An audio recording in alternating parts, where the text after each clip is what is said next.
17 and a half minutes after 6 o'clock on this Tuesday morning. That means it's time for the headlines with your girl. She didn't go to KT. She named TK, but it looked like she representing KC. Purple clothes, purple nail. Hey. On point.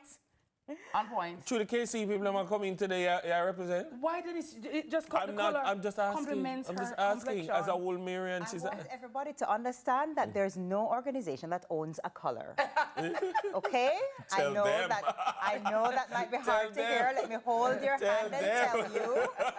There is no one who owns a color anywhere for any reason. All right. Let's go. Let's jump right in. So this morning in headlines, we're doing things a little different. We're discussing the posthumous pardon of the Right Excellent Marcus Mosiah Garvey. Nearly a century after the fact, departing U.S. President Joe Biden issued the pardon to clear the name of one of Jamaica's most iconic sons. Garvey's legacy as a visionary leader of Black empowerment was clouded by a 1923 conviction of mail fraud that many believe was a political setup. Now, the slate has been wiped clean, but what does this really mean for his legacy and for us, you know? So joining us to break it all down is President of the Universal Negro Improvement Association, Stephen Golding. Stephen, good morning and welcome Good morning to you all. Good morning to you all. How you do?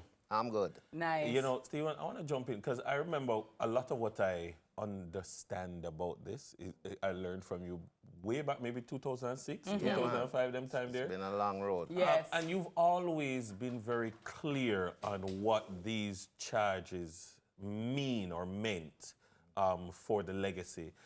Explain for persons, like, so what's the big deal? So what? Because some are saying, why? What was the big deal of the charges then and the impact that they had and what it means now? Well, Garvey was charged for mail fraud. He was arrested with 4 other directors of the Black Star Line. They had 26 counts against them. At the end of the trial, they only found one person guilty. They only found him guilty of 1 count. And the single piece of evidence was an empty envelope, which supposedly contained circulars. The charge was that the last ship that the Black Star Line owned, which was to be renamed the Phyllis Wheatley, that they had paid down on the ship but hadn't completed the purchase before they started advertising to sell stock. Now, this was a common practice in the business at the time. It's still a common practice today, you know, when you go public with certain companies and so forth. What we do know is that 4 years before Garvey was charged for mail fraud, there was a document from the then head of the Bureau of Investigation, which would later be the Federal Bureau of Investigation, the FBI, J. Edgar Hoover, to officials at the White House stating that this man Garvey was an agitator and that they had found no crimes he had committed at this point, but they were determined to get him out of the country, right? The 9 jurors in the case would not come back with a guilty verdict until they were prodded by the judge. So in hindsight, you know, the evidence is there because we know these documents from the FBI and so forth were released years after Garvey died. We know he was set up. The problem is, in 1921, when Hoover couldn't find a crime to charge Garvey with, Garvey had gone on a Black Star selling tour to the Caribbean, so Hoover simply tried to tell the U.S. Embassy not to renew his visa. But by this time, of course, Garvey was a very powerful political figure. He was able to contact the Secretary of State who had his visa issued in Panama, which is not usual because, you know, you're supposed to get a visa from the country of your birth. And so Garvey was aware that there was some move afoot at those higher levels to interfere with him. So he applied for a U.S. citizenship. Now, having a U.S. citizenship for Hoover meant that even if he found a crime to commit, he couldn't deport him. So he jumped the gun. And so the mail fraud case was very shabby. Cooked up. And as a result, you know, Garvey was able to lobby President Coolidge for his own pardon And that pardon came in the form of a commutation of his sentence. So he Right. did 2 3/4 years out of the 5 years. And then was the caveat in that pardon was have to go home. immediate deportation. So, you know, we know what was happening. The problem was Hoover. The problem was how they perceived Garvey as threat. Now, to make it look as if he was defrauding people or robbing money, I mean, that was a fabrication. And that's the reason why Garvey himself sought to clear his name even after he got a pardon.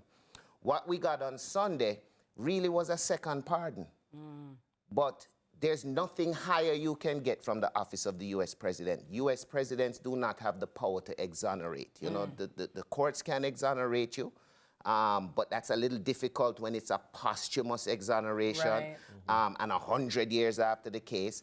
So the only higher authority who can do an exoneration is the U.S. Congress. Oh, I see. So is that the next move? That has to be the next move. That's the only path in front of us. I mean, we're glad and we're happy for the Garvey family, Dr. Julius Garvey, who has been lobbying the U.S. presidents, successive U.S. presidents, including President Obama, and has finally got that. But it does not mean that his record is clear. Oh, so it's not an expungement? No, if you look So at it's still how... there. Yeah, a pardon is the technical term for it is an executive grant of clemency. You know, it begins with whereas this person, whereas this, and it might say whereas we believe he was innocent, but it still ends by saying we now issue a pardon for the crimes you committed against the United States.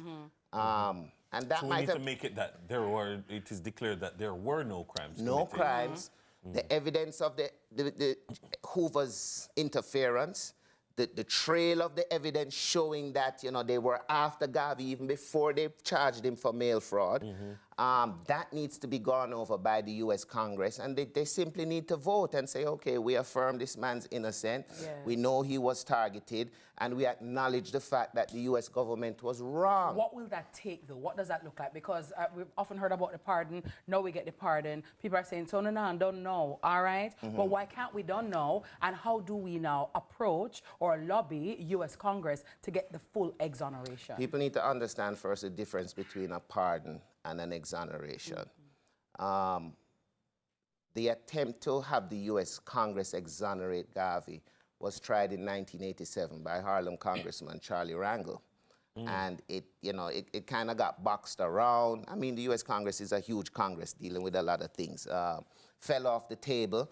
It has been brought back on the table by now Brooklyn Congresswoman Yvette Clarke. Yes. So it's just a matter of, you know, agitating, being strident, keeping focus, and building her lobby group. Now, the Congress is controlled by the Republicans. What does that mean? You know, I don't know, because it's so funny. Garvey's pardon on Sunday is the third prominent black man to have gotten a posthumous pardon. You know, the first was Lieutenant Henry Flippin, the first black man to graduate from West Point who became an officer in the Buffalo Soldiers. They set him up to make him look like he stole money.